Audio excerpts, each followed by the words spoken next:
Egypt says it killed the leader of ISIS in Sinai, who was the mastermind behind the attack on a Russian airliner that killed 224 people. For more than 2 years, much of the world has focused on ISIS as a common enemy.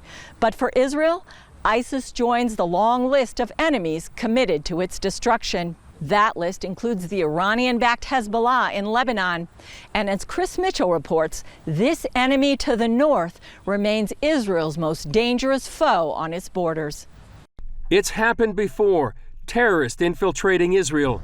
That's why these reservists are training in northern Israel to prevent such an attack. We're training for a number of scenarios where they're coming from the sea, air, and land. Reserve Colonel Zvika Halperin, a home front commander, is responsible for the Western Galilee, an area with a population of 600,000. We are training the authorities for emergency situations, dangerous substance events, events where missiles fall, also from Lebanon, also from Syria, infiltrations of all kinds of forces. And in northern Israel, that's the Lebanese-based Iranian proxy, Hezbollah. Hezbollah is vastly more powerful than in terms of its core military capabilities, its missiles, its rockets, its ground forces, than are any of the other Islamist militias, which also wish Israel harm.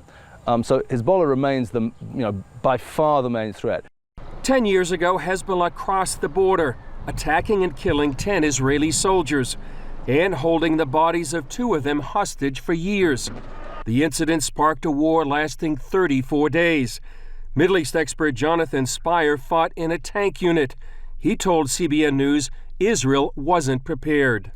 Many units, infantry units, armored units, went into the war having not trained adequately in the previous years because they'd been very busy fighting that insurgency in the West Bank and in Gaza. Hezbollah launched more than 4,000 rockets and missiles at northern Israel at a rate of more than 100 per day. That put 1 million Israeli civilians within range. Near the war's end, CBN founder Pat Robertson traveled to Israel's northern border and spoke with then IDF Ground Forces Commander General Benny Gantz. It sounds strange.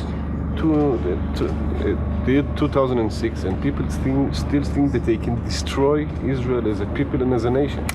They can't do it. And they are the overreach of Ahmadinejad, who simply talks about destroying the Jewish people, complaining to the Germans why they didn't finish it in the Second World War. Will you finish it so that they cease to be a significant force in Lebanon, or are you going to have to stop?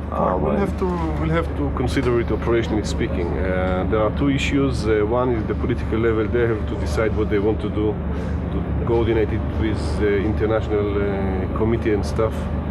Yes, all right. Operationally speaking, we know how to stay on the ground, how to move. I hope we won't get into a situation that we are stuck in one point. Since then, the situation has worsened.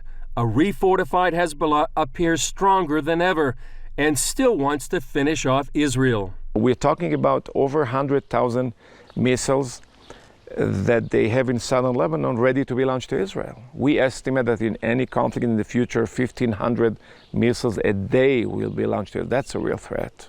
Retired IDF Colonel Kobi Marom says Israel knows the missile locations, but in any future conflict, they will face challenges in attacking Hezbollah. They build their bunkers, tunnels, and missile sites under the civilian population, under hospitals, under UN position, under schools, because they know when the pictures of the civilian death come to the people in New York City, Paris, or London, the game is over. That's why they use the life of their people as a tool in their struggle against Israel. That's the reality today in Lebanon. Marom says Hezbollah has obtained better technology and longer-range missiles that can reach all of Israel. Plus, their numbers have grown from 7,000 terrorists to more than 40,000. They're also gaining a great deal of experience in areas of combat they didn't know about before, fighting in unfamiliar areas, fighting in urban settings, not stuff they'd done before.